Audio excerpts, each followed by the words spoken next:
வணக்கம் அன்பு மாணவர்களே. இன்றைய பகுதியில நம்ம மன அழுத்தம் மற்றும் நேர மேலாண்மை பாடத்துல மன அழுத்தம் அப்புறம் பலவீனமான நேர மேலாண்மை, உடல் ஆரோக்கியம் இத பத்தி தான் நம்ம இந்த பாடத்துல சிந்திக்க போறோம். நம்ம நிறைய விஷயங்கள் மன அழுத்தத்தை பத்தி பேசியிருக்கோம்.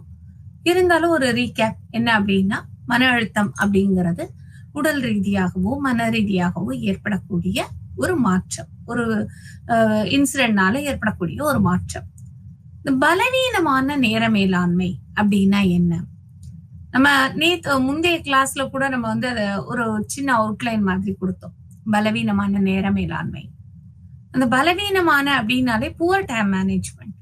அப்போ புவர் டைம் மேனேஜ்மெண்ட்னா அது தவறுதலானதா, இல்ல அது வந்து நம்மள ஒரு குறை கூறுற மாதிரியான ஒரு விஷயமா, நம்மளுடைய குறையை சுட்டி காட்டக்கூடிய விஷயமா அப்படின்னு பார்த்தா கிடையாது. அது வந்து ஒரு தவறுதலான நேர மேலாண்மை கிடையாது. பலவீனமான, அதாவது நம்ம இன்னும் அதை கொஞ்சம் ஸ்ட்ரென்தன் பண்ணணும். எந்த வகையில ஸ்ட்ரென்தன் பண்ண போறோம்?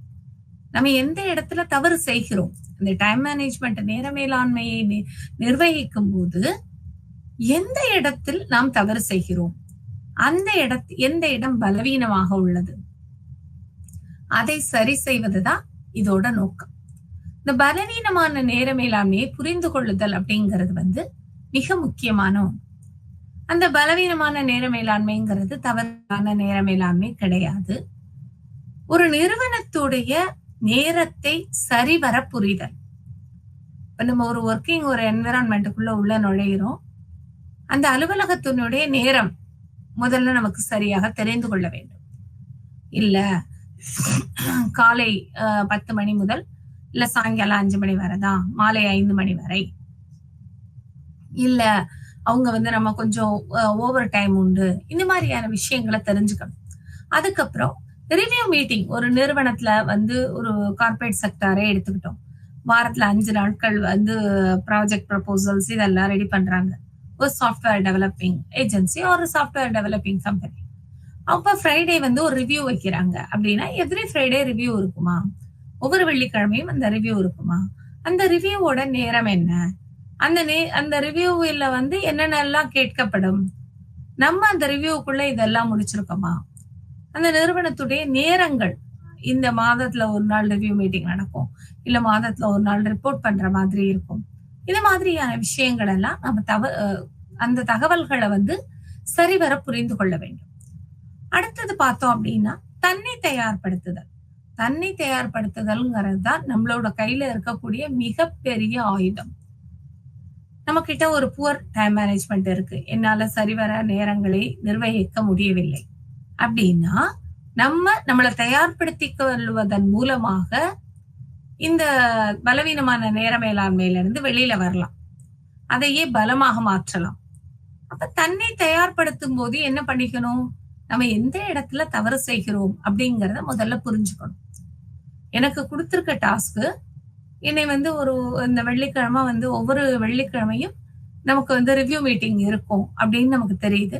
இந்த வாரத்துல நம்ம செய்த ஒர்க்கு என்னென்ன, அப்ப நம்ம செலவழித்த நேரத்திற்கும் செய்த ஒர்க்குக்கும் என்ன மாதிரியான, செய்த வேலைக்கும் என்ன மாதிரியான சம்பந்தம் இருக்கு, பொருத்தம் இருக்கு, அதுல ப்ராக்ரஸ் இருக்கா, இல்ல நம்ம திருப்பி செஞ்ச வேலையே திருப்பி செஞ்சிருக்கோமா, அரைச்சிருக்கோமா, அப்படி அரைச்சமாவே திருப்பி அரைச்சிருக்கோமா அப்படிங்கறதெல்லாம் நம்ம முதல்ல தெரிந்து கொள்ள வேண்டும். இது ஒரு வகை. அடுத்த வகை என்ன அப்படின்னா, அப்படியே இந்த வேலையை ஒத்தி போட்டுட்டே இருப்போம் எப்பவுமே. அதாவது ஒரு பிடிக்காத வேலை, இல்ல அந்த வேலையை பத்தின ஒரு பயம் இருக்கு அப்படின்னா, அதை நம்ம வந்து தள்ளி போட்டுக்கிட்டே இருப்போம், அந்த வேலையை செய்யவே மாட்டோம். சோ அது எந்த விதத்துல நம்ம அந்த நிலையில நம்மளை தயார்படுத்திக்கணும் அப்படிங்கறத முதல்ல பார்த்துக்கணும். தன்னை தயார்படுத்துதல்ங்கிறது தான் மிக முக்கியமான ஒரு விஷயம். புவர் டைம் மேனேஜ்மெண்ட்டை வெரி குட் டைம் மேனேஜ்மெண்டா மாத்துறதுக்கு நமக்கு தன்னை தயார்படுத்துதல் மிக முக்கியமான ஒன்று. அதுக்கப்புறம் பார்த்தோம்னா, நேரமும் திறனும் ஒன்றே ஒன்று தொடர்புடையது. அதாவது நம்ம ஒரு வேலை செய்யறோம், அந்த வேலையை எவ்வளவு நேரத்துல செய்யறோம், எவ்வாறு செய்யறோம். நான் இந்த வேலையை 10 நிமிஷத்துல முடிச்சிருவேன், ஆனா அதுல நிறைய மிஸ்டேக்ஸ் இருக்கும். ஒரு ப்ரப்போசலே சப்மிட் பண்ண சொல்றாங்க, இந்த ப்ரப்போசலுக்கு 1 டே டைம் கொடுத்துருக்காங்க, இதெல்லாம் ஒரு 1/2 hourல போட்டுடலாம், அப்படின்னு சொல்லி இமீடியட்டா அங்க இங்க பார்த்து காப்பி பண்ணி பேஸ்ட் பண்ணி அந்த ப்ரப்போசலை சப்மிட் பண்ணும்போது அந்த ப்ரப்போசலோட குவாலிட்டி அங்க அடிபட்டு போயிடும். அப்ப அந்த நேரத்தையும் நாம் எழுதக்கூடிய அந்த குவாலிட்டியும் நம்மளுடைய திறனும் ஒன்றை ஒன்று தொடர்புடையன. அந்த பலவீனமான நேர மேலாண்மை அப்படிங்கிறது ஒரு தவறுதலான விஷயம் கிடையாது. ஒரு அந்த பலவீனமான நேர மேலாண்மையை சரி செய்ய வேண்டுமானால் நாம் அதாவது வேலை பார்க்கக்கூடிய நிறுவனத்தை பற்றி நன்றாக தெரிந்து கொள்ள வேண்டும். நம்மள அதுக்கு தயார்படுத்திக்கணும். அந்த நம்ம செய்யக்கூடிய வேலையும் நேரமும் திறனும் ஒன்றை ஒன்று தொடர்புடையன அப்படிங்கிறத புரிந்து கொண்டு நாம் வேலை செய்ய போகும்போது நம்ம பலவீனத்தை பலமாக மாற்ற முடியும். இந்த நேர மேலாண்மையோட முக்கியமான விஷயங்கள் என்னென்ன? ஏன் இந்த பலவீனமான நேர மேலாண்மை ஏற்படுது? அதாவது நேரத்தை நம்ம மிக குறைவாக மதிப்பிடுகிறோம். நம்ம கிட்ட ஒரு 24,000 ரூபாய் இருக்கு ஒரு நாளைக்குன்னு வச்சுக்கோமே. அந்த 24,000 ரூபாயை செலவு பண்ணும்போது நம்ம எப்படியெல்லாம் சிந்தித்து யோசிச்சு செயல்படுவோம். ஐயோ, இந்த விஷயத்துக்கு இவ்வளவு ரூபா போதும், 1000 ரூபாயே அதிகம், இதுக்கு 200 ரூபாய் போதும், 300 ரூபாய் போதும் அப்படின்னு நம்ம செலவுகளை குறைத்து குறைத்து பணத்தை மிச்சப்படுத்துவோம். ஏன்னா நேரத்தை நம்ம அது மாதிரி குறைத்து செலவழிப்பது இல்லை. ஏன்னா அது ரொம்ப இலவசமா கிடைக்குது. மிகப்பெரிய அதாவது பெரிய அளவுல தொழிலதிபர்களா இருக்கட்டும், இல்ல மிக முக்கியமான பொறுப்பு வகிப்பவர்களா இருக்கட்டும், அவங்களால எப்படி நேரத்தை மேனேஜ் பண்ண முடியுது? இன்னும் ஒரு விஷயம் என்ன அப்படின்னா, இது இப்போ ஒரு பெரிய ஒரு ஃபேஷன் மாதிரி ஆயிடுச்சு. எப்படின்னா, எனக்கு டைமே இல்லை, நமக்கு மட்டும் என்ன ஒரு 20 மணி நேரம் கொடுத்துட்டு மித்த எல்லாருக்கும் 24 மணி நேரம் கொடுக்குறாங்களா? அப்படிலாம் கிடையாது. எல்லாருக்கும் ஒரே நேரம் 24 மணி நேரம் ஒரு நாளைக்கு, ஒரு வருடத்திற்கு 365 நாட்கள். அந்த 24 மணி நேரத்தை 24,000 ரூபாயாக நினைத்து ஒவ்வொரு விஷயங்களையும் குறைந்த நேரத்தில் அதிக திறனுடன் செயல்பட போகும்போது நம்மளுடைய பலவீனமான நேர மேலாண்மை பலமானதாக மாறும். அப்ப அதுக்கு முக்கிய காரணம் நேரத்தை நம்ம குறைச்சு மதிப்பிடுறது. என்ன ஒரு 5 மணிக்கு எந்திரிச்சிருக்கோம், காலையில 5 மணிக்கு எந்திரிச்சிட்டோம்ல, ஒரு 1/2 hour நம்ம வாட்ஸ்அப் எடுத்து கொஞ்சம் ஸ்டேட்டஸ் பார்க்கலாம். அப்படி வாட்ஸ்அப் எடுத்து ஸ்டேட்டஸ் பார்ப்போம், அதுக்கப்புறம் உள்ள இருக்க மெசேஜ பார்ப்போம். இப்படி போயிடும். மணி 6:15 ஆயிடும். இட் ஹேப்பன்ஸ் எவ்ரிவேர், எல்லா இடத்துலயுமே நடக்குது. அப்ப அந்த நேரத்தை இவ்வளவு நேரம் எந்திரிச்சோம், நமக்கு இப்படி மிச்சம் இருக்கு அப்படின்னு நம்மளா ஒரு தவறுதலான நேர மேலாண்மையை ஏற்படுத்தும். அதுக்கப்புறம் பார்த்தோம் அப்படின்னா நெறிமுறை சார்ந்த செயல்கள். இதைத்தான் செய்யணும், இந்த நேரத்துல இதைத்தான் செய்யணும் அப்படிங்கிற ஒரு வரைமுறை இல்லாமல் செயல்படுதல். அதுக்கப்புறம் பார்த்தோம் அப்படின்னா வேலை வாழ்க்கை ரெண்டையும் சமனிடல், ஒர்க் லைஃப் பேலன்ஸ். இதை பத்தி முந்தைய கிளாஸ்ல நிறைய பேசணும். இந்த வாழ்க்கையும் வேலையும் சமமாக பாவிக்கும் போது ஒருத்தருக்கு பாத்தீங்கன்னா வேலையில அங்க டாப் மோஸ்ட்ல இருப்பாங்க, எல்லா வேலையும் பர்ஃபெக்டா செய்வாங்க. ஆனா வீட்டுல பார்த்தோம்னா அவங்கள பத்தின ஒரு நெகட்டிவ் இம்பாக்ட், நெகட்டிவ் இதுதான் இருக்கும். குழந்தைகளை கவனிக்க முடியாது, குழந்தைகளோட படிப்பு இது எல்லாமே ரொம்ப புவரா இருக்கும். இல்ல வீட்டுல அதிக கான்சென்ட்ரேஷன் பண்ணுவாங்க, வேலையில இருக்காது. இதே எப்படி அப்படின்னா 24 மணி நேரம் வேலை செய்யக்கூடிய சில துறைகள், காவல்துறை, அதுக்கப்புறம் பார்த்தோம் டாக்டர்ஸ், நம்மளோட இந்த பேண்டமிக் ஃபீல்டுல டயத்துல எல்லாம் பார்த்தோம்னா அப்படியே மாறிடுச்சு. டாக்டர்ஸ்க்கும் சரி, வித் அதர் டிபார்ட்மெண்ட்ஸ், நர்சஸ், இவங்க எல்லாருக்குமே வாழ்க்கையும் வேலையும் அவங்களால சமனிட முடியல. முடிஞ்சாலும் முடியலைனாலும், வீட்டுல இருந்தாலும் இல்லைனாலும் அது ஒரு எமர்ஜென்சி பீரியட் மாதிரி கூட ஒர்க் பண்ணாங்கன்னு சொல்லலாம். ஆனா அதுக்கப்புறமும் எப்பவுமே நடைமுறை வாழ்க்கையில, சாதாரண வாழ்க்கையில கூட நம்மளுடைய வேலையும் வாழ்க்கை நாட்கள்ல கூட நம்மளுடைய வேலையும் வாழ்க்கை முறையும் சமனிட முடியாமலே இருக்கும். ஒன்னும் ஆபீஸ் வேலையை முடிக்காம கொண்டு வந்து வீட்டுல வச்சு பார்ப்பாங்க, இல்ல வீட்டு வேலையை ஆபீஸ்ல வச்சு பார்ப்பாங்க. நம்ம அதாவது நார்த் இந்தியால எஸ்பெஷலி பாம்பே எங்கெல்லாம் பார்த்தோம் அப்படின்னா அந்த ட்ரெயின்ல போகும்போது அந்த லேடிஸ் கம்பார்ட்மெண்ட்ல எல்லாம் பாத்தீங்கன்னா பெண்கள் வந்து காய்கறிகள்லாம் வாங்கி அதெல்லாம் அந்த பட்டாணி இதெல்லாம் உரிச்சிட்டு வண்டியில உரிச்சிட்டே போயிட்டே இருப்பாங்க, கீரையெல்லாம் வாங்கி. ஏன்னா மறுநாளைக்கு தன்னை தயார்படுத்த நேரத்தை மிச்சப்படுத்துறதா சில செயல்கள் செய்வாங்க. It is appreciable. சோ அதெல்லாம் ஒன் ஆஃப் த ட்ரிக். நம்மளுடைய சில பேர் என்ன பண்ணுவாங்க அப்படின்னா, நான் வந்து டிராவல் பண்ணும்போதே நல்லா தூங்கிடுவேன், தனக்கு தேவையான ரெஸ்ட்டை வந்து டிராவல்ல எடுத்துப்பாங்க. சில பேர் என்ன பண்ணுவாங்க, என்னோட மென்டல் ப்ரெஷர் அதிகமா இருக்கு, சோ டிராவல்ல வந்து என்ஜாய் பண்ணி என்னோட ஸ்ட்ரெஸ்ஸ குறைத்துக் கொள்கிறேன், மன அழுத்தத்தை குறைச்சு கொள்கிறேன் அப்படின்னு நினைப்பாங்க. சோ இது மாதிரி வேலையும் வாழ்க்கையும் சமனிடல், அந்த சமனிடம் இல்லாமல் இருந்தால் நேர மேலாண்மை பலவீனமாக இருக்கும். சோ இந்த நேர மேலாண்மை பலவீனமாக இருப்பதற்கு முக்கிய காரணம் என்ன அப்படின்னு பார்த்தோம்னா, முதல் விஷயம் நேரத்தை குறைத்து மதிப்பிட. இரண்டாவது விஷயம், அதாவது இந்த வேலைகளை இந்த நேரத்துல செய்யணும் அப்படிங்கிற ஒரு நெறிமுறை இல்லாமல் செய்தல். அதுக்கப்புறம் பார்த்தோம்னா, வாழ்க்கை முறையும் செய்யக்கூடிய வேலையும் சமனிடல் இல்லாமல் இருத்தல், ஒர்க் லைஃப் பேலன்ஸ் இல்லாமல் இருக்கிறது. இது மூணும் தான் இந்த பலவீனமான நேர மேலாண்மைக்கு முக்கியமான உட்கரு. அடுத்து பார்த்தோம் அப்படின்னா, வேலையினை நெறிப்படுத்தல். சரி, எனக்கு பலவீனமான வேலை இருக்கு, சாரி, என்னுடைய வேலையினை நான் எவ்வாறு நெறிப்படுத்த முடியும்? இந்த டைம் மேனேஜ்மெண்ட்டுக்கு நிறைய டிப்ஸ், நிறைய கிளாஸஸ் இதெல்லாம் பார்த்தோம் அப்படின்னா, வெளிநாடுகள்ல வந்து இந்த டைம் மேனேஜ்மெண்ட்டை பண்றதுக்காகவே பல லட்சங்கள் கொடுத்து வகுப்புகளை வந்து அட்டன் பண்ணுவாங்க, நிறைய கோர்சஸ் அட்டன் பண்ணுவாங்க. அந்த நமக்கு சின்ன சின்ன செயல்கள் தான் நம்ம என்ன செய்யணும் அப்படிங்கிறது. அதை செய்யாம நம்ம என்ன பண்றோம், பல லட்சங்கள் கொடுத்து கிளாஸ் அட்டன் பண்றோம். ஐயோ, டைம் மேனேஜ்மெண்ட்டுக்காக கிளாஸ் அப்படின்னு. என்ன வேலை நம்ம செய்ய போறோம் இன்னைக்கு, இந்த மாதம் பிரித்து பிரித்து பிரித்து நம்ம ஒரு செய்ய வேண்டிய வேலைகளை பட்டியலிட வேண்டும். இந்த மாசத்துக்குள்ள டார்கெட் இது, long term goal, short term goal அப்படிங்கிற மாதிரி. இப்ப எடுத்துட்டு வரப்போற மார்ச் வருது, மார்ச் 2023ல இந்தந்த வேலைகளை செஞ்சிருக்கணும். ஃபார் எக்ஸாம்பிள், இப்ப அலுவலகத்துல வேலை பார்க்கறவங்களா இருந்தால் மார்ச்னாலே டாக்ஸ் ஃபார்ம், ஓகே, டாக்ஸ் ஃபார்மும் முன்னாடியே சப்மிட் பண்ணிடணும் பிப்ரவரி எண்டுக்குள்ளேயே. அடுத்து பார்த்தோம் அப்படின்னா, என்னென்ன வேலைகள்லாம் பண்ணணும், அக்கௌண்ட்ஸை கிளியர் பண்ணணும், அக்கௌண்ட்ஸ் டிபார்ட்மெண்ட்ல இருக்கவங்களா இருந்தா பேலன்ஸ் ஷீட் கரெக்டா வருதான்னு பார்க்கணும், மார்ச் 31 அதை சப்மிட் பண்ணணும்.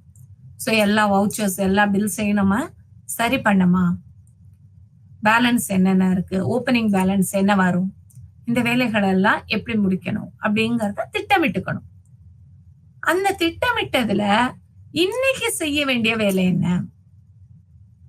இப்ப மார்ச்சுக்குள்ள என்டர் ஆயிட்டோம், மார்ச் மாதத்துக்குள்ள. அப்ப இன்னைக்கு என்ன வேலை செய்யணும்? சரி, இவ்வளவு ஒரு லாங் டேர்ம் லிஸ்ட் போட்டிருக்கோம், அதுல இன்னைக்கு செய்ய வேண்டிய முக்கியமான வேலை என்ன? ஒரு 10 வேலை இருக்கு, அந்த 10 வேலையை ஒரு மாசத்துல செய்யணும்னா ஒரு நாளைக்கு ஒரு வேலை, அதுல பேலன்ஸ் வருதுன்னா அடுத்த நாள். அப்படி நமக்குள்ளேயே நாம் வந்து ஒரு எய்ம், ஒரு கோலை வந்து செட் பண்ணிட்டு நம்ம வேலை பார்க்கணும். அப்ப செய்ய வேண்டிய வேலைகளை முதல் வேலையாக பட்டியலிட வேண்டும், ப்ரிப்பேரிங் டு டூ லிஸ்ட்.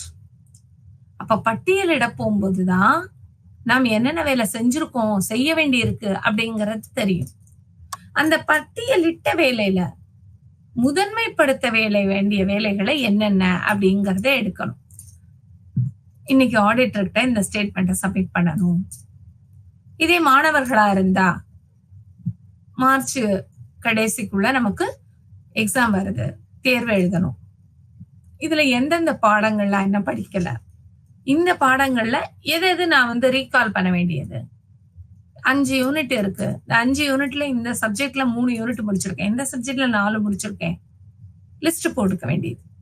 அதுல ப்ரையாரிட்டைஸ் பண்ண வேண்டியது, ஐயோ இந்த யூனிட்ல, இந்த பேப்பர்ல வந்து இந்த கோர்ஸ்ல ஒரே ஒரு யூனிட் தான் முடிச்சிருக்கேன், அப்ப 4 யூனிட் நான் படிக்கணும். அப்ப இந்த 4 யூனிட்டுக்குள்ளதான் முதன்மைப்படுத்தணும். சோ அது மாதிரி எந்த வேலையை ப்ரையாரிட்டைஸ் பண்ணணும், முதன்மைப்படுத்த வேண்டும், அத நிர்ணயிக்கணும். அதுக்கப்புறம் பார்த்தோம்னா இந்த வேலைக்கு இவ்வளவு நேரம் தான் ஒதுக்க வேண்டும். வேலை சின்ன வேலையா இருக்கும், ஒரு அசைன்மெண்ட் எழுதக்கூடிய வேலையாவே இருக்கும். அசைன்மெண்ட் எழுதுறதுக்கு மிஞ்சி போனா ஒரு 40 மினிட்ஸ் ரெஃபர் பண்ணி பல புத்தகங்களை ரெஃபர் பண்ணி எழுதணும். அப்போ ஒரு 40 நிமிடங்கள் போதும். அந்த 40 நிமிடமும் அதுக்கு செலவழிக்காம ஒரு நாள் ஃபுல்லா செலவழிச்சா அது தவறு. அப்ப எந்த வேலைக்கு எவ்வளவு நேரம் செலவிட வேண்டும் அப்படிங்கிறத முக்கியமாக பார்க்கணும். அடுத்து பார்த்தோம் அப்படின்னா கடின வேலையும் புத்திசாலித்தனம், அதாவது hard work and smart work அப்படிம்பாங்க.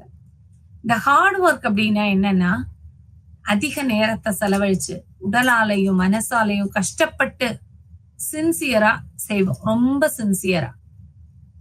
புத்திசாலித்தனமான வேலைன்னா குறைந்த நேரத்துல நான் அதிக வேலையை செய்யறது புத்திசாலித்தனம். அப்ப ஹார்ட் ஒர்க் பெஸ்டா ஸ்மார்ட் ஒர்க் பெஸ்டா அப்படின்னு பார்த்தோம்னா ஹார்ட் ஒர்க்கும் வேணும், ஸ்மார்ட் ஒர்க்கும் வேணும். எந்த இடத்தில் கடின வேலையை செய்ய வேண்டும், எந்த இடத்தில் புத்திசாலித்தனமான வேலைகளை செய்ய வேண்டும் அப்படிங்கறத நம்ம முதல்ல புரிந்து கொள்ள வேண்டும். இப்போ நம்ம மாணவர் ஒருத்தர் எக்ஸாமுக்கு படிச்சிட்டு இருக்காரு, அது கடினமா தான் படிக்கணும், அது நான் ஸ்மார்ட் ஒர்க்கா படிக்கிறேன் அப்படின்னு கொஞ்சம் கொஞ்சமா பிட் எழுதிட்டு போனா that is not a smart work or hard work. Okay, so அப்ப எப்ப எந்த வேலைக்கு கடினமான ஒரு இதை செய்யணும், படிப்புல அதிக கடின உழைப்பு இருக்கணும், பல புத்தகங்களை ரெஃபர் பண்ணணும், பல விஷயங்களை ரெஃபர் பண்ணி எழுதுறது, அது ஒரு கடினமான வேலைக்கு சொல்லலாம். ஸ்மார்ட் ஒர்க் அப்படிங்கிறப்ப இப்ப அந்த காலத்துல என்ன பண்ணாங்க, மாடுகள் இதெல்லாம் இல்லாம மனிதர்களே தள்ளு வண்டியில வச்சு எல்லாத்தையும் இழுத்துட்டு வந்தாங்க. அது நம்மளோட உடல் உழைப்பு செலவழிக்க வேண்டியிருந்தது, நேரம் செலவழிக்க வேண்டியிருந்தது, நம்மளுடைய ஆற்றல் அதிகமாக வீணாகுனது. அதையே ஒரு சின்ன மோட்டரை போட்டு ஒரு ஸ்மார்ட் ஒர்க் ஆக்கி வேகமா இழுத்துட்டு வர மாதிரி பண்ணிட்டா நேரம் மிச்சமாகும், உடல் உடல் உழைப்பு அதிகமாக தேவைப்படாது, மன உளைச்சலும் ஏற்படாது. இதே ஒரு நம்ம மொபைல், இது நம்ம சாதாரணமா செய்யக்கூடிய வேலை தான். வீட்டுல மொபைல எங்கேயாவது வச்சுட்டோம் அப்படின்னு சொன்னா நம்மளுடைய கைபேசி எங்கேயாவது வச்சுட்டு தேட போகும்போது ஒவ்வொரு இடமா தேடாம இன்னொரு மொபைல் எடுத்து டக்குன்னு ஒரு போன் அடிச்சு பார்த்தா எங்க இருக்குன்னு தெரிஞ்சிடும். That is smart work. So அந்த நம்மளுடைய திறனையும் புத்திசாலித்தனத்தையும் வைத்து வேலையை சுலபமாக்குவது ஸ்மார்ட் ஒர்க். கடின உழைப்பு என்பது உடலையும் அதாவது நேரத்தையும் அதிகமாக உடல் உழைப்பையும் நேரத்தையும் அதிகமாக செலவழிப்பது கடின வேலை. இப்ப எந்த வேலையை நம்ம செய்யணும், எதுக்கு எந்த வேலையை செய்யணும், ரெண்டு கடின வேலையும் முக்கியம், புத்திசாலித்தனமான வேலையும் முக்கியம். எதற்கு எதை பயன்படுத்த வேண்டும்ங்கிறத புரிந்து கொண்டு செய்ய போகும்போது நம்மளுடைய வேலை நெறிப்படுத்தப்படும். அப்ப வேலையை நெறிப்படுத்துறதுக்கு என்னென்னலாம் செய்யணும், முதல்ல என்னென்ன வேலை செய்யணுங்கிறத எழுதணும், பிளானிங். அதுக்கப்புறம் எதுக்கு முதன்மையான ஒரு முக்கியத்துவம் கொடுக்க வேண்டும். 10 வேலை எழுதியிருப்போம், அந்த 10 வேலையில எது முக்கியமான வேலை அதுக்கு முக்கியத்துவம் கொடுக்க வேண்டும். அப்புறம் எந்த வேலைக்கு எவ்வளவு நேரம் கொடுக்கிறோம் அதை திட்டமிட வேண்டும்.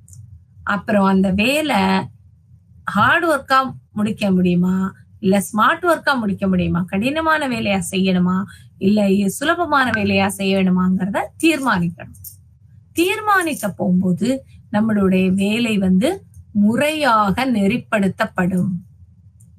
முறையாக நெறிப்படுத்தப்பட்ட வேலை பலமான நேர மேலாண்மையாக மாறும், பலவீனமான நேர மேலாண்மையாக இருக்காது. அடுத்து பார்த்தோம் அப்படின்னா என்ன, இந்த பலவீனமான நேர மேலாண்மையில நம்ம சரி செய்ய வேண்டிய விஷயங்கள் என்னென்ன, நமக்கு அதாவது தன் சார்ந்த அதாவது மன ரீதியான சரி செய்ய வேண்டிய வேலைகள் என்னென்ன. முதல்ல வேலை சார்ந்த நிலையையும் கலாச்சாரத்தையும் தெரிந்து கொள்ள வேண்டும். நான் வந்து ஒரு ஐடி ஃபீல்டுல போய் இருக்கேன், இல்ல வந்து ஒரு ஒரு ஒரு அட்மினிஸ்ட்ரேட்டிவ் சைட்ல இருக்கேன் அப்படிங்கிறப்ப அங்க என்ன விதமான வேலை நடக்கிறது, அந்த மக்களுடைய கலாச்சாரம் என்ன, அவங்க இப்படிதான் செய்யறாங்களா அப்படிங்கறத தெரிஞ்சுட்டு அதுக்கு ஏத்த மாதிரி தன்னை தயார்படுத்தி கொள்ள வேண்டும். அதே நம்மளுடைய கலாச்சாரம்ங்கிறப்ப நம்ம பண்பாடுகளை மீறின கலாச்சாரம் நமக்கு தேவையில்லை. நான் ஐடி ஃபீல்டுல வேலை பார்க்கிறேன், சோ எனக்கு வந்து அந்த கலாச்சாரம் தேவை, அதனால நான் இப்படித்தான் சாட்டர்டே டிஸ்கோத்தே போவேன், இப்படிதான் இந்த பார்ட்டிக்கு போவேன் அப்படின்னு சொன்னா அது உண்மையான கலாச்சாரம் கிடையாது. அதை சரி செய்ய வேண்டிய மனப்போக்கு அல்ல, அது தவறுதலான சரி மனப்போக்கு.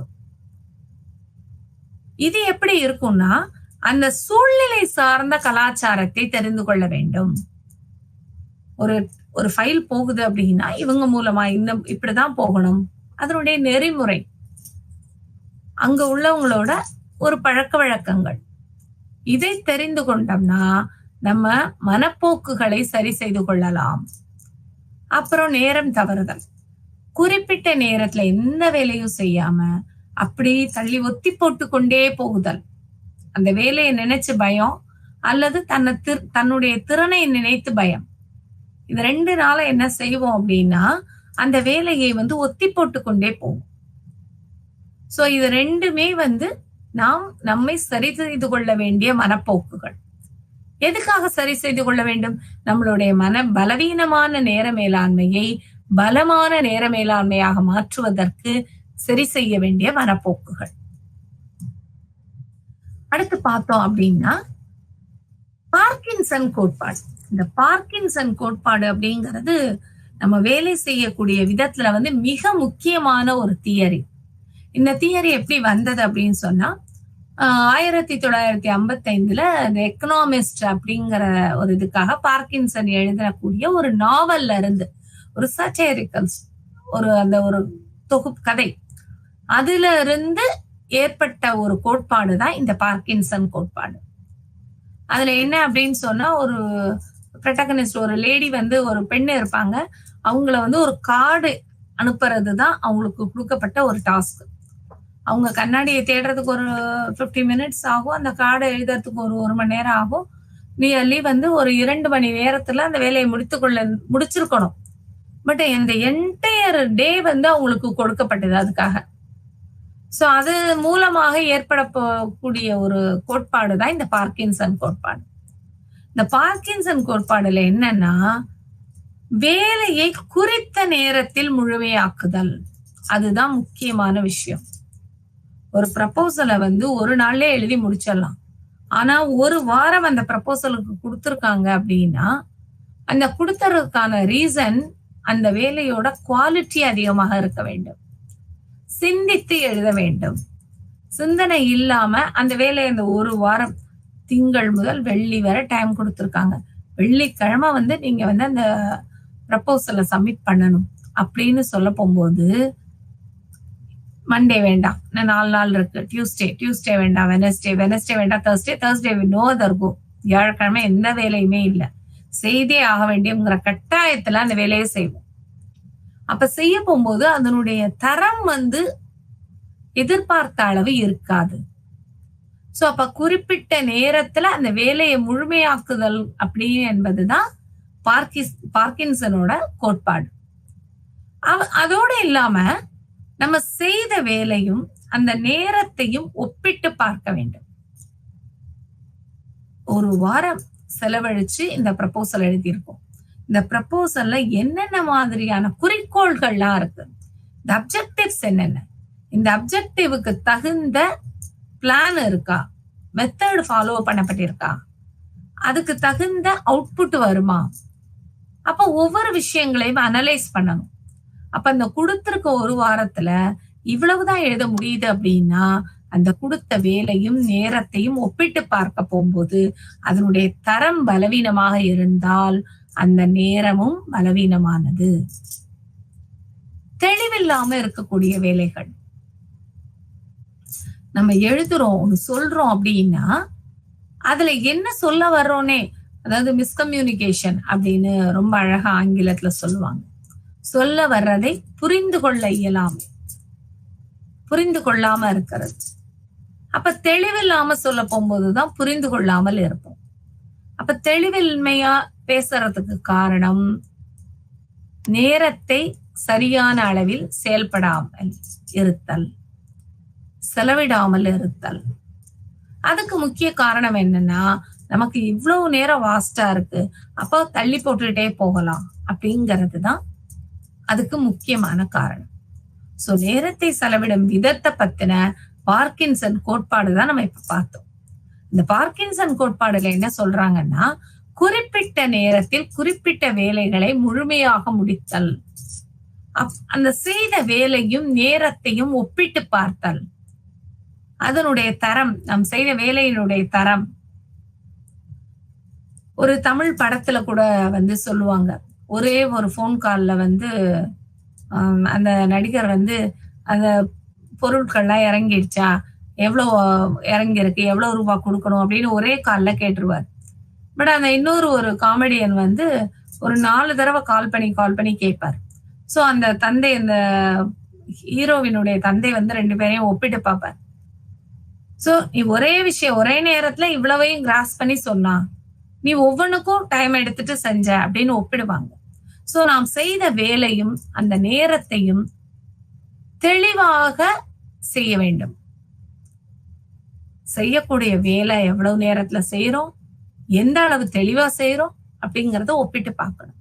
இதுதான் பார்க்கின்சனுடைய கோட்பாடு.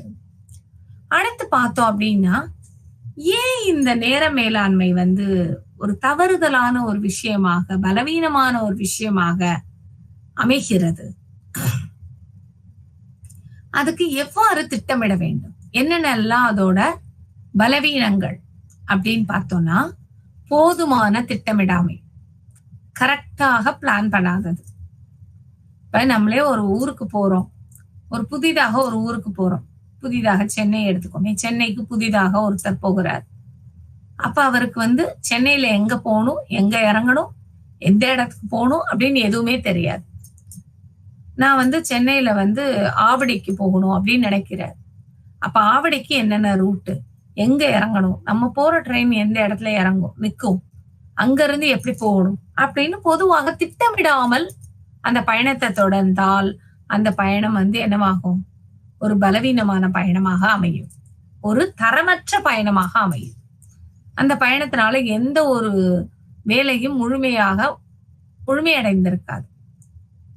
அப்ப ஒரு பயணத்துக்கு நம்ம திட்டமிடுற மாதிரி நாம் செய்யக்கூடிய வேலைக்கு போதுமான அளவு திட்டமிடணும். அந்த திட்டமிடாமை அப்படிங்கிறதும் இதுக்கு ஒரு காரணம், பலவீனமான நேரத்திற்கு காரணம்.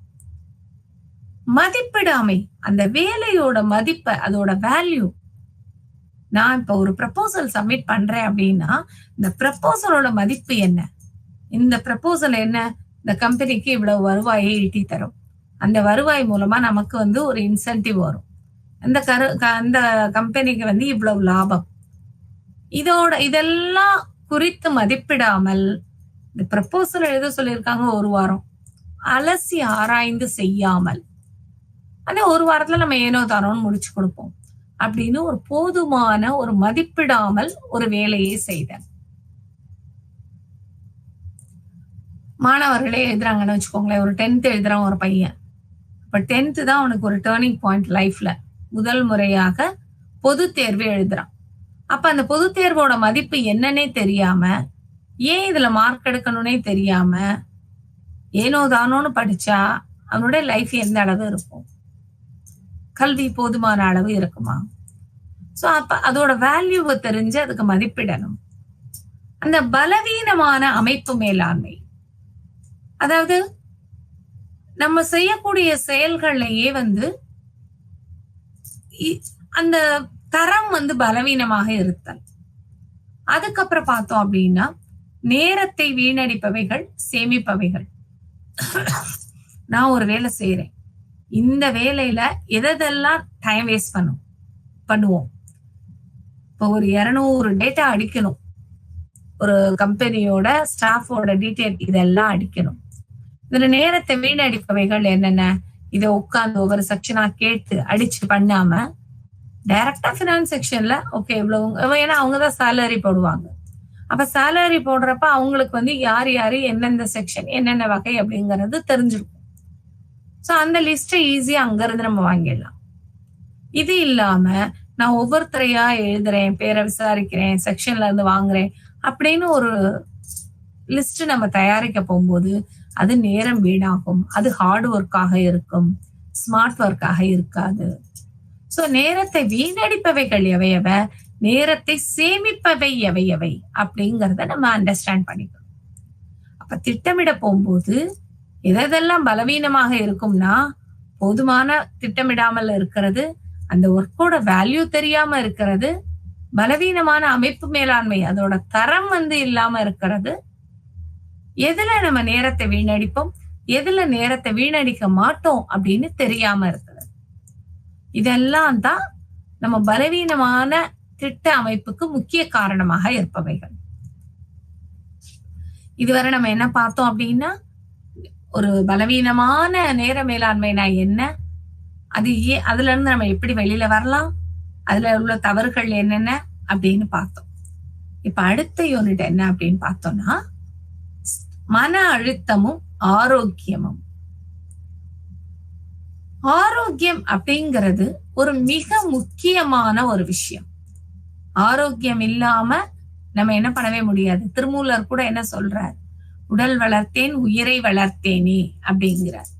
அப்ப உடல் ஆரோக்கியம் என்பது வந்து மிக மிக முக்கியமானது. நம்ம எதுக்காக இவ்வளவு கஷ்டப்படுறோம், எதுக்காக உழைக்கிறோம், நம்மளோட சந்தோஷமா இருக்கணும், மனதுக்கு ஒரு சந்தோஷம் ஏற்படணும், அதே சமயம் நம்மளுடைய உடல் பசிக்கும், அதெல்லாம் வந்து உடல் ஆரோக்கியத்தை மேம்படுத்துறதற்காகவும் நம்ம வந்து இவ்வளவு அதிகமாக உழைக்கிறோம். இந்த உடல் ஆரோக்கியமும் மன அழுத்தமும் எவ்வாறு ஒன்றை ஒன்று தொடர்புடையது அப்படிங்கறதான் நம்ம இங்க பார்க்க போறோம். அலோஸ்டேட்டிக் கோட்பாடு அப்படின்னு ஒண்ணு இருக்கு. அந்த அலோஸ்டேட்டிக் கோட்பாடு என்ன அப்படின்னா, மன அழுத்தம் தான் அதிகமான உடல் ஆரோக்கியம், ஹெல்த் இஷ்யூஸ்க்கு மிக மிக முக்கிய காரணம் மன அழுத்தம் தான். இந்த மன அழுத்தத்தினால என்னென்னலாம் பிரச்சனை வருதுன்னு பார்த்தா, முதல்ல இருதயம் பாதிக்கப்படும், ரத்த அழுத்தம் பாதிக்கப்படும், செயல்பாடுகள் பாதித்தல், நம்மளுடைய சாதாரண செயல்கள் என்னென்ன செயல்களோ அந்த செயல்கள் பாதித்தல், அதுக்கப்புறம் பார்த்தோம்னா சுகர் வர்றது. சோ எல்லா விதமான நோய்களுக்குமே முக்கிய காரணமாக இருக்கக்கூடியது இந்த மன அழுத்தம். இந்த மன அழுத்தம் வந்து இருக்க போகும்போது நம்மளோட உடல்நிலை அப்படியே பாத்தீங்கன்னா ஸ்ட்ரெஸ் அதிகமாக அதிகமாக சில பேருக்கு வந்து வாயில எல்லாம் புண்ணு வர ஆரம்பிச்சிடும். ஸ்ட்ரெஸ் அதிகமாக போகும்போது அவங்க வந்து ஆட்டோமேட்டிக்கா அவங்களுக்கு நம்ம நேத்து சொன்னோம் இல்லையா, அட்ரிலியன் சுரப்பி சுரக்கும் போது ஆட்டோமேட்டிக்கா வயிறுல புண்ணு வரும், வாயில புண்ணு வரும். வயிற்று புண்ணு இருக்கும்போது ஆட்டோமேட்டிக்கா கொஞ்ச நாள்ல அதிகமான வயிற்று புண்ணு இருக்கிறவங்களுக்கு வாய்ப்புண்ணு வந்துடும். சில பேருக்கு ஒவ்வாமை வரும், அப்படி வாமிட் வர்றது, மூச்சு திணறல் ஏற்படுறது, இல்ல தொடர்ந்து தலைவலி. மன அழுத்தம் பாதிக்கப்பட போகும்போது இந்த உடல் சம்பந்தமான விஷயங்கள் எல்லாமே வந்து என்ன வந்துடும், அதிகமாக மாறும். அப்ப மனத்திற்கும் உடலுக்கும் ஒரு ஆழ்ந்த ஒரு தொடர்புடையது இரண்டும். மன அழுத்தம் ஏற்பட போகும்போது அப்படியே ஸ்ட்ரெஸ்ஃபுல்லா இருக்கும்போது நம்மளே ஒரு தலைவலியை வந்து உணர்ந்திருப்போம். ஒரு தலைவலி அதிகமாக வர்ற மாதிரி இருக்கும், இல்லைன்னா அதிகமாக வாமிட் வர்ற மாதிரி இருக்கும், மூச்சு திணறல் அதிகமாக இருக்கும். சோ உடல் ஆரோக்கியமும் மன அழுத்தமும் ஒன்றை ஒன்று தொடர்புடையன. இந்த மன அழுத்தத்துக்கு வந்து ஏன் மன அழுத்தம் ஏற்படுது, அந்த மன அழுத்தத்துக்கு வந்து எப்படி எல்லாம் அதுல இருந்து வெளியில வரலாம், உடல் ஆரோக்கியத்தை எந்த அளவுல அதுல இருந்து பாதுகாக்கலாம் அப்படின்னு பார்த்தோம்னா, நேர்மறையான தொடர்பு ஏற்படல் மன அழுத்தத்திற்கான முக்கிய காரணம். சில சமயம் அதிக பாசிட்டிவ். அடுத்தது பாத்தீங்க அப்படின்னா எதிர்மறையான தொடர்பு ஏற்படல். அப்புறம் மன அழுத்தமும் அதோட நம்ம செய்யக்கூடிய வேலையிலையும் இடையூறு ஏற்படுது. மன அழுத்தத்தின் காரணமாக நாம் செய்யும் செயல்ல இடையூறு ஏற்படுத்தும். இந்த உடல் ஆரோக்கியம் வந்து மனம் பாதித்தால் உடல் ஆரோக்கியம் பாதிக்கும், உடல் ஆரோக்கியம் பாதித்தால் ஆட்டோமேட்டிக்கா மனம் வந்து பாதிக்கப்படும். சோ இது ரெண்டுமே ஒன்றே ஒன்று தொடர்புடையது. மன அழுத்தம் வந்து ஏற்படுவதற்கு காரணங்கள்லாம் என்னென்ன, இந்த 4 விஷயங்களும். இந்த மன அழுத்தம் எவ்வாறு உறவு முறையில் பாதிக்க ஏற்படுத்துறது? அதாவது மன அழுத்தம்ங்கிறது ஒரு உடல் ரீதியாகவோ மன ரீதியாகவோ ஏற்படக்கூடிய மாற்றம் அப்படின்னு நம்ம படிச்சிருக்கோம். இந்த மன அழுத்தத்தை உறவு முறையில மிகப்பெரிய பாதிப்புகளை ஏற்படுத்தும். இப்ப நம்மளே ஒரு மன அழுத்தத்துல இருக்கோம். ஒருத்தர் நேத்து சொன்னோம், முந்தைய வகுப்புல சொன்னோம் இல்லையா, மன அழுத்தம் ஏற்படுவதற்கான காரணம் குழந்தை பருவத்திலிருந்தே ஏற்பட சைக்கோடைனமிக் தியரி படி குழந்தை பருவத்தில் ஏற்படக்கூடிய ஒரு பாதிப்பு பிற்காலத்துல நம்மளுடைய கேரக்டர் நிர்ணயிக்கும் அப்படின்னு சொன்னோம். சோ இந்த சக பணியாளர்களோட நம்ம உறவு முறையில இருக்கக்கூடியது.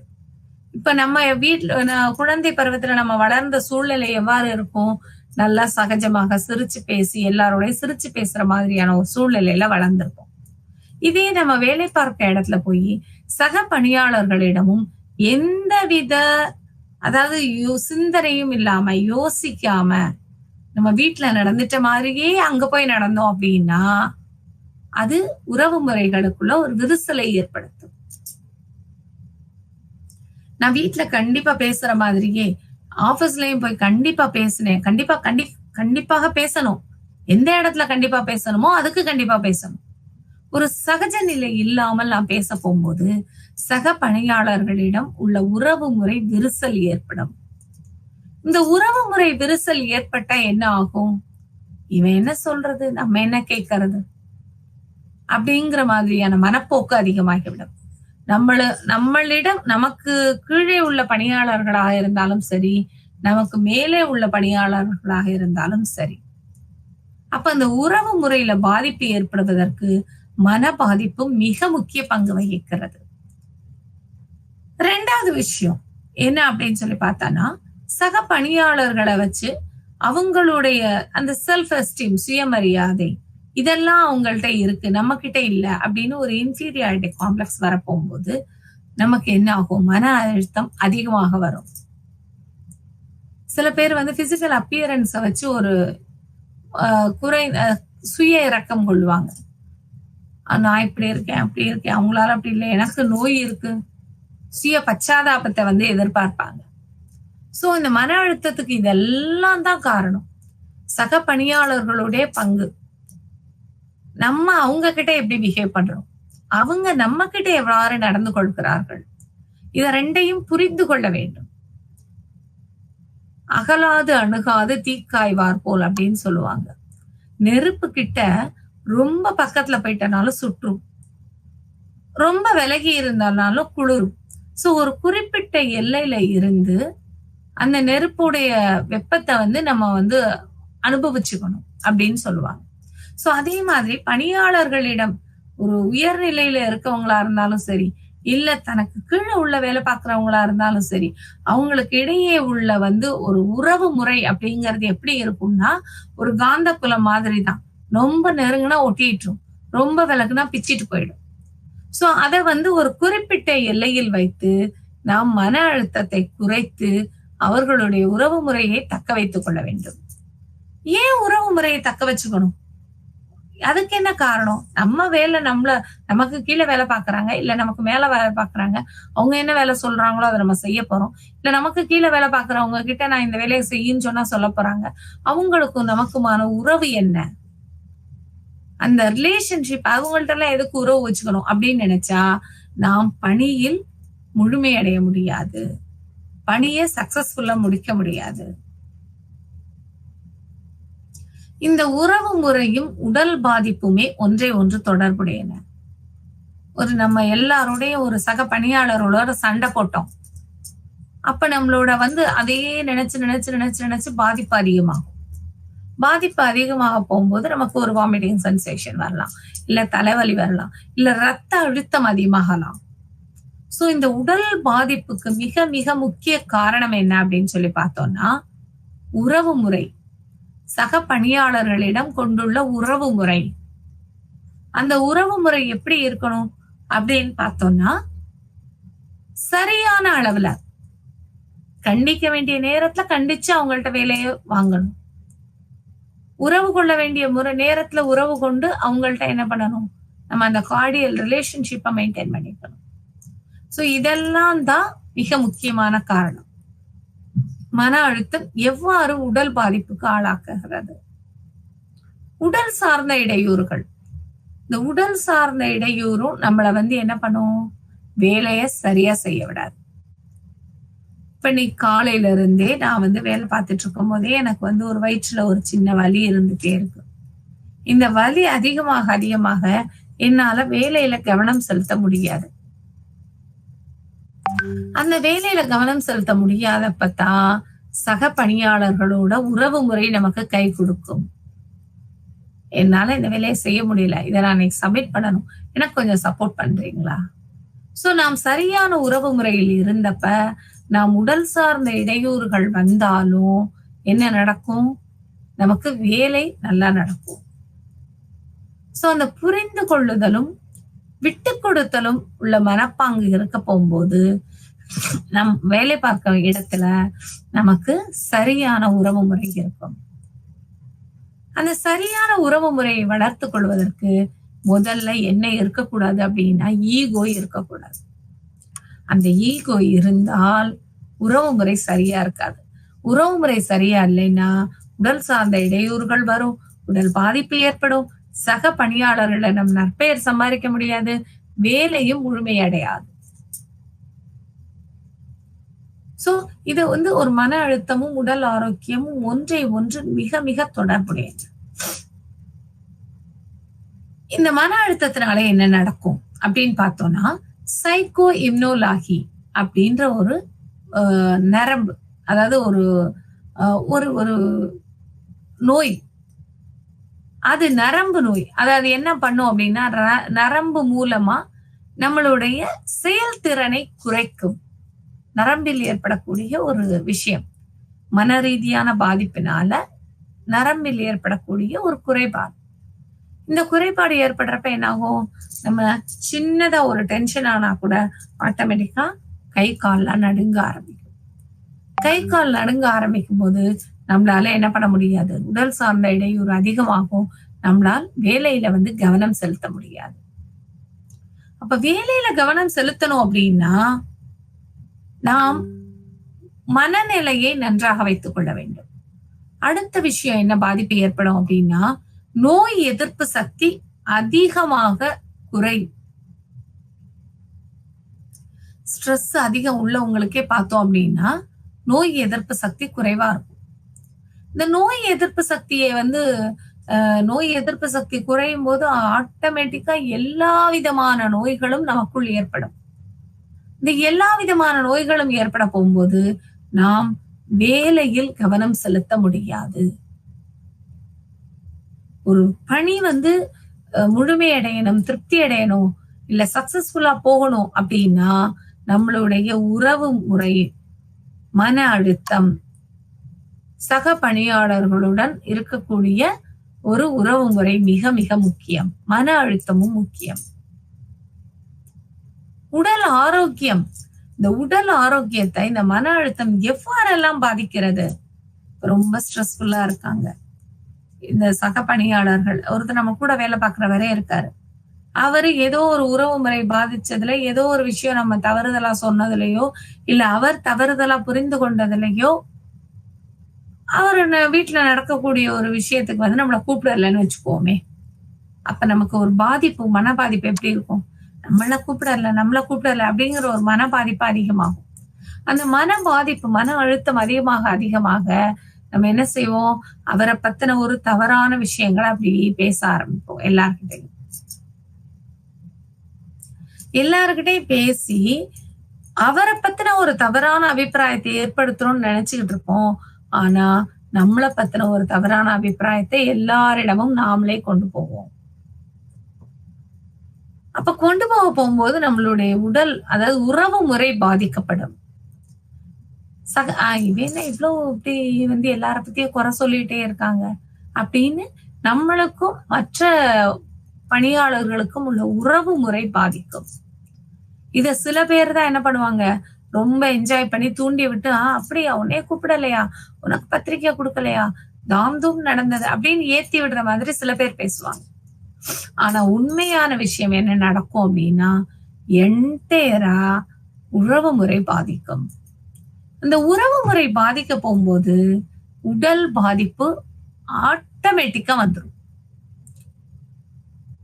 சில பேர்லாம் பாத்தீங்க அப்படின்னா, மன அழுத்தம் அதிகமாக அதிகமாக உடம்பு வந்து அப்படி உருக்கி ரொம்ப ஒல்லியா போயிட்டே இருப்பாங்க. என்ன கவலை மனசுல அப்படின்னு கேட்பாங்க. மனசுல அதாவது அகத்தின் அழகு முகத்தில் தெரியும் அப்படிம்பாங்க. மனம் ஆரோக்கியமாக இருந்தால் முகம் வந்து ரொம்ப அழகாக பிரகாசிக்கும் அப்படின்னு ஒரு பழமொழியே உண்டு. சோ அந்த மனதிற்கும் உடலிற்கும் மிக நெருங்கிய தொடர்பு உண்டு. அந்த தொடர்பை வந்து பலப்படுத்த வேண்டும் என்றால் நம்ம சில விஷயங்களை நாம் மாத்திக்கொள்ள வேண்டும். நம்மளுடைய உறவு முறைகளையும் அதுக்கப்புறம் பார்த்தோம் உடல் சார்ந்த இடையூறுகளையும் சரி செய்ய வேண்டும். சோ உறவு முறையில மன பாதிப்பு எந்தெந்த மாதிரியான விஷயங்கள் எந்தெந்த பாதிப்புகளை ஏற்படுத்தும் அப்படிங்கறத நம்ம பார்த்தோம். அடுத்து பார்த்தோம் அப்படின்னு சொன்னா இந்த மன அழுத்தத்தினுடைய உடல் ஆரோக்கியத்துக்கும் உள்ள ஒரு கோட்பாடை பத்தி நம்ம பார்க்க போறோம். இந்த அலோஸ்டேட்டிக் கோட்பாடு அப்படிங்கிறோம்.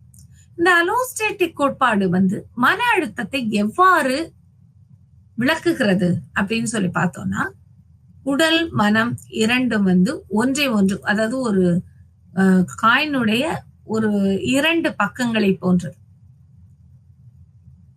மனமும் உடலும்.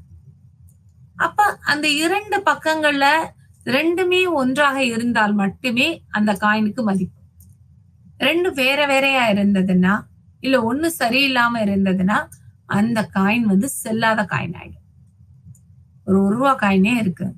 அந்த ரூபா காயினோட ரெண்டு பக்கமும் சரியான விஷயங்கள், அதாவது கரெக்டா இருக்க வேண்டியது ₹1 இந்த இடத்துல இந்த இந்தியன் ருபி அப்படி அந்த டீட்டெயில் பின்னாடி அந்த எம்பளம் எல்லாம் இருந்தா மட்டும்தான் அதுக்கு மதிப்பு. அதே மாதிரிதான் நம்மளுடைய மனமும் உடலும் ஒன்றை ஒன்று சார்ந்து சரியான விகிதத்தில் இருந்தால் மட்டுமே அதுக்கு மதிப்பு. அப்ப சரியான விஷயத்துல இருக்கணும் அப்படின்னா என்னென்ன பண்ணணும்? முதல்ல மனத்தை மகிழ்ச்சியாக வைத்துக் கொள்ள வேண்டும். இந்த மனத்தை வேலை செய்ய இடத்துல வந்து மகிழ்ச்சியா வச்சுக்கணும் அப்படின்னா அதுக்கு என்ன பண்ணணும்? நம்மளுடைய நேரத்தை திட்டமிட்டு செயல்படுத்த வேண்டும். வேலை பார்க்குற இடத்துல நம்ம நல்ல பேர் வாங்கணும். வேலை பார்க்குற இடத்துல நல்ல பேர் வாங்கணும் அப்படின்னா நம்மளிடம் உள்ள தவறுகளை சரி செய்து கொள்ள வேண்டும். என்னென்ன தவறு இருக்கு? அந்த தவறுகளை சரி செய்வதற்கு என்ன செய்யணும்? முதல்ல சுய பரிசோதனை செய்து கொள்ள வேண்டும். Self test. ஒவ்வொரு விஷயங்கள்லையும் நாம் சரியான அதாவது முதல்ல நம்மளுடைய பேச்சு கரெக்டா இருக்கா? மத்தவங்களோட பேசும்போது சரியான உறவு முறைகளில் பேசுறேனா? என்னுடைய வேலைகளை சரியாக செய்கிறேனா? வேலை செய்ய போகும்போது சரியான முறையில் திட்டமிடுகிறோமா? ஏன்னா சரியான திட்டம் மட்டும்தான் சக்சஸ் கொடுக்கும். சக்சஸ் கொடுக்கும் போது சக்சஸ் வந்து என்ன ஆட்டோமேட்டிக்கா எதை கொடுக்கும்? மன திருப்தியை கொடுக்கும். மன திருப்தியையும் மன சந்தோஷத்தையும் கொடுக்கும் போது உடல் ஆரோக்கியம் அழகாக ஒளிரும். அப்ப அந்த சுய பரிசோதனை அப்படிங்கிறது தான் நம்ம என்ன செய்யலாம்? உடல் ஆரோக்கியத்திற்கு அடித்தளம். இந்த சுய பரிசோதனை செய்ய போகும்போது என்னென்னலாம் செய்யணும்? நம்ம எவ்வாறு திட்டமிடுகிறோம்? ஒரு வேலையை செய்யணும் அப்படின்னா நம்ம எப்படி திட்டமிடுறோம்? அந்த வேலை வந்து சரியான முறையில இருக்கா? நம்மளால முழுமையாக செய்து கொள்ள முடிகிறதா அந்த வேலைய? இந்த வேலை செய்வதன் மூலமாக நமக்கு திருப்தி ஏற்படுகிறதா? அப்படிங்கறதெல்லாம் நம்ம செல்ஃப் டெஸ்ட் பண்ணணும். இந்த செல்ஃப் டெஸ்ட் பண்ண போகும்போது ஆட்டோமேட்டிக்கா அந்த விஷயங்கள் எல்லாமே மாற்றப்படும். அடுத்து வருவோம் ஆரோக்கியத்திற்கு. மனம் வந்து சந்தோஷமாக இருக்கும்போது உடல் ஆரோக்கியமாக இருக்கும். மனம் சந்தோஷமாக இருக்கும்போது இருதயம் கரெக்டா வந்து அதோட ஒரு படபடப்பு பதட்டம் வர போகும்போதுதான் இருதயம் வந்து வேகமாக துடிக்கும். சாதாரணமாக நாம் சந்தோஷமாக இருக்க போகும்போது நம்மளுடைய மூளை வந்து ரொம்ப சுறுசுறுப்பா இருக்கும். நம்மளுடைய இரத்த நாளங்கள் வந்து சுறுசுறுப்பாக இயங்கும். அப்ப உச்சி முதல் பாதம் வர எல்லா இடத்திலையுமே நம்மளுடைய சந்தோஷத்துடைய பாதிப்பு தெரியும். அது நல்வகையான பாதிப்பு. அப்ப அந்த பாதிப்பு தெரியும் போது, நல்வகையான பாதிப்பு தெரிய போகும்போது உடல் ஆரோக்கியம் கூடும். இதே மன அழுத்தம் காரணமா என்ன பண்ணும்? முதல்ல நிறைய பேருக்கு இப்ப 75 90% வர உடல் ஆரோக்கியம் கெடுவதற்கு மிக மிக முக்கிய காரணம் என்ன அப்படின்னு பார்த்தோம்னா மன அழுத்தம் தான். அப்ப மன அழுத்தம் சரி பண்ணுவதற்கு என்ன செய்யலாம்? நம்மளுக்கு ஏற்படக்கூடிய பிரச்சனைகளை முதலில் ஓபன் அப் பண்ணணும், பேசணும். ஏன் எனக்கு அந்த சுய பரிசோதனையிலேயே நம்ம பேசுவோம். ஏன் எனக்கு இந்த பிரச்சனை ஏற்படுது?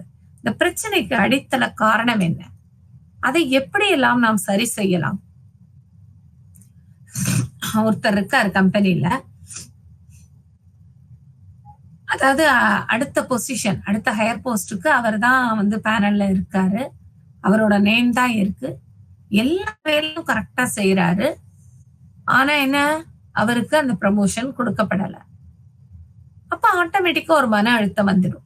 அந்த மன அழுத்தம் வரப்போகும்போது உடல் ஆரோக்கியம் பாதிக்கப்படும். அப்ப அந்த மன அழுத்தத்தை சரி செய்யணும்னா சுய பரிசோதனை செய்து கொள்ள வேண்டும். ஏன் எனக்கு இந்த மன அழுத்தம் வந்தது? இந்த மன அழுத்தம் வருவதற்கு மிக முக்கிய காரணம் என்ன? நான் என்னுடைய சக பணியாளர்களிடம் உறவு முறையில் சரியில்லை. அந்த உறவு முறை சரியில்லாததுக்கு காரணம் என்ன? அவங்கள நம்ம கண்டிச்சோமா?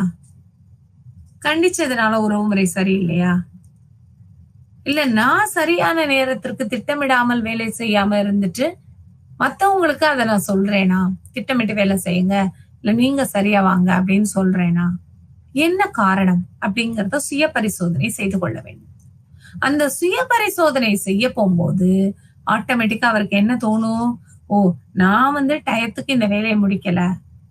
ஒரு ப்ரப்போசல் சப்மிட் பண்றதுக்கு என்னோட சபார்டினேட்டுக்கு வெள்ளிக்கிழமை சப்மிட் பண்ணணும் அப்படின்னா நான் புதன்கிழமை தான் அவருக்கு அந்த ஒர்க் அசைன் பண்ணேன். அப்ப புதன்கிழமை அந்த ஒர்க் அசைன் பண்ணி அவர் வெள்ளிக்கிழமைக்குள்ள அவரால் முடிக்க முடியல. அந்த முடிக்க முடியாத காரணத்தினால அவருக்கு இன்சென்டிவ் கட்டாச்சு. அப்ப ஏற்கனவே என்கிட்ட வந்த வேலை, திங்கக்கிழமை வந்த வேலையை நான் புதன்கிழமை 2 நாள் வச்சிருந்து கொடுத்ததுனாலதான் இவ்வளவு பிரச்சனையும். அப்ப அதை நான் எப்படி சரி பண்ணலாம்? வேலைகளை டு டூ லிஸ்ட், அதாவது செயல்படும் செயல்களை நான் லிஸ்ட் பண்ணல. அப்ப லிஸ்ட் பண்ணியிருந்தேன்னா அன்னைக்கு நான் ஒழுங்கா அவர்கிட்ட திங்கக்கிழமையே அந்த வேலையை கொடுத்திருப்பேன். சோ இது ஒரு காரணம். அப்ப இந்த ஒரு சின்ன வேலை செய்யாததுனால அவருக்கும் எனக்குமான உறவு வெறிப்பட்டு விட்டது. அந்த உறவு சரியில்லாதனால அவர் என்ன செய்யறதுல மன ஆரோக்கியம், அதாவது மன அழுத்தம் அதிகமாகிறது.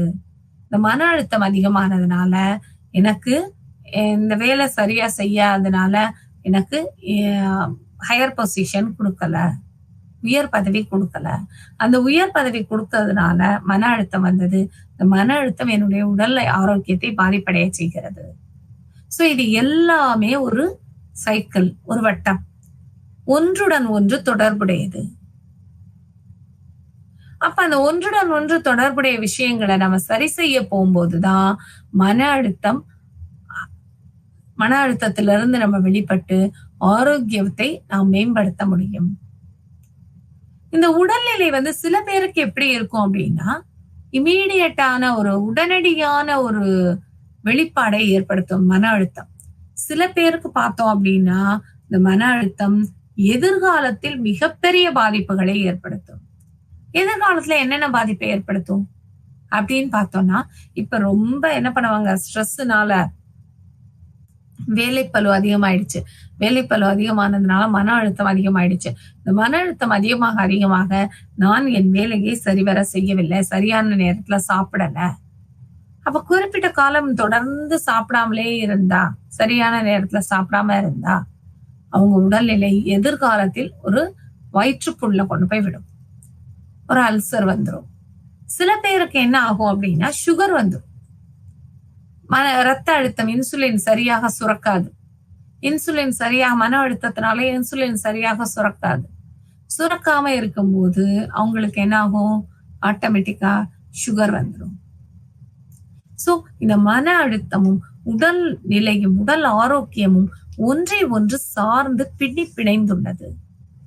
அந்த மன அழுத்தத்தை சரி செய்வது கொள்வதன் மூலமாக நாம் உடல் ஆரோக்கியத்தை மேம்படுத்தலாம். அந்த மன அழுத்தத்தை எப்படியெல்லாம் சரி பண்ணிக்கலாம்? நேர்மறையான எண்ணங்களை அதிகப்படுத்த வேண்டும். என்னால அந்த அளவு என்னுடைய சக பணியாளர் அளவுக்கு என்னால ஆங்கிலமோ ஹிந்தியோ பிற மொழியோ பேச முடியல. அவர் மாதிரி உடனடியாக ஸ்பான்டேனியஸா என்னால பேச முடியல, சிந்திக்க முடியல அப்படின்னு ஒண்ணு இருக்குன்னா, அதை தவிர்த்து, இந்த எதிர்மறையான எண்ணங்களை தவிர்த்து நேர்மறையான எண்ணங்கள், அவர்கிட்ட இல்லாத விஷயம் என்கிட்ட என்ன இருக்கு? அப்ப நான் ஒரு பாசிட்டிவ் வைப்ரேஷனை ஏற்படுத்துகிறேன். இந்த பாசிட்டிவ் வைப்ரேஷன் மூலமாக என்னுடைய மன அழுத்தத்துல இருந்து நான் வெளிவர முடியும். அந்த மன அழுத்தத்துல இருந்து வெளிவர்றதற்கு நேர்மறையான எண்ணங்களும் சரியான திட்டமிடலும் உடல் ஆரோக்கியத்தை மேம்படுத்தும், மன அழுத்தத்தை குறைக்கும். இந்த மன அழுத்தம் அப்படிங்கிறது உறவு முறைகள்ல ஏற்படக்கூடிய பாதிப்புகளை பார்த்தோம். இந்த சைக்கோ இம்யூனோலாஜி, அந்த நரம்பு மூலமாக மன அழுத்தம் எவ்வாறு அந்த நரம்பு நோயையும் பிற நோய்களையும் அதிகமாக பாதிக்கிறது அப்படின்னு பார்த்தோம். சோ இப்ப மன அழுத்தமும் உடல் ஆரோக்கியமும் எந்தெந்த அளவுல ஒன்றுடன் ஒன்று தொடர்புடையது அப்படின்னு சொல்லி பார்த்தோம். சோ இன்னைக்கு இந்த வகுப்புல என்னென்னலாம் பார்த்திருக்கோம் அப்படின்னு சொல்லி பார்த்தா, பலவீனமான நேர மேலாண்மைனா என்னன்னு பார்த்தோம். இந்த பலவீனமான நேர மேலாண்மைங்கிறது ஒரு தவறுதலான நேர மேலாண்மை கிடையாது. அது நம்ம திட்டமிடல்ல உள்ள சில சறுக்கல்கள், யானைக்கும் அடி சறுக்கும் சொல்லுவோம் இல்லையா, அது மாதிரி நமக்கு திட்டமிடல்ல உள்ள சில சறுக்கல்கள், அந்த சறுக்கல்களை சரி செய்து கொள்ள போகும்போது நம்மளுடைய நேர மேலாண்மை மேம்படும். அப்ப அதுக்கு நம்மள தயார்படுத்திக்கணும். எவ்வாறெல்லாம் தயார்படுத்திக்கலாம்? நம்மளுடைய திறன்களை வளர்த்து கொள்ளுதல். இப்ப என்கிட்ட ஆங்கிலம் பேசக்கூடிய திறன் இல்லை அப்படின்னா, நான் அந்த ஆங்கிலத்தில் பேசுவதற்கு என்னை எவ்வாறு தயார்படுத்தி கொள்ளலாம்? ஓகே, நம்ம தொடர்ந்து ஆங்கில படங்களை பார்க்கலாம், இல்ல ஆங்கில நியூஸ் பேப்பர்களை தினம் வாங்கி படிக்கலாம், இல்ல தப்போ ரைட்டோ இன்னொருத்தரோட சேர்ந்து ஆங்கிலத்துல பேசலாம். சோ இது மாதிரியான விஷயங்களை தன்னை தயார்படுத்துவதன் மூலமாக சரி செய்து கொள்ள வேண்டும். சரி செய்துட்டோம், நம்ம வேலை பார்த்துட்டோம். நம்மளுடைய வேலையும் நாம் செய்யக்கூடிய நேரமும் ஒன்றோடு ஒன்று தொடர்புடையது. குறிப்பிட்ட நேரத்துல எந்த அளவு நம்ம வேலை பார்க்கிறோம், அந்த நேரத்தை நம்ம சரிவர செய்து கொண்டு இருக்கிறோமா அப்படிங்கிறத நம்ம அலசி ஆராய வேண்டும். அந்த அலசி ஆராய்ந்து அதுல கடினமான வேலை என்ன, ஸ்மார்ட்டான வேலை என்ன அப்படிங்கிறத நம்ம மேம்படுத்த வேண்டும். சோ எல்லா வேலையும், அதாவது கடின வேலையும் நமக்கு முக்கியம், ஸ்மார்ட் ஒர்க் புத்திசாலித்தனமான வேலையும் முக்கியம்.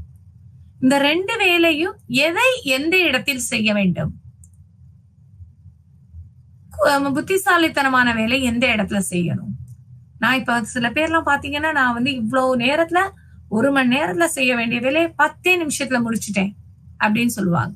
அந்த வேலையை அலசி ஆராய்ந்து பார்த்தோம்னா அதுல பல குறைபாடுகள் இருக்கும்.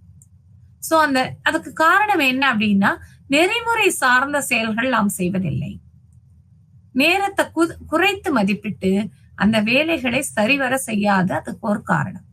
அதுக்கப்புறம் பார்த்தோம்னா ஒர்க் லைஃப் பேலன்ஸ், வாழ்க்கை முறையும். ஏன்னா வாழ்க்கையும் வேலையும் நமக்கு ரெண்டுமே முக்கியம், 2 கண் மாதிரி. அப்ப இந்த ரெண்டையும் எவ்வாறு திட்டமிட்டு செய்ய வேண்டும்?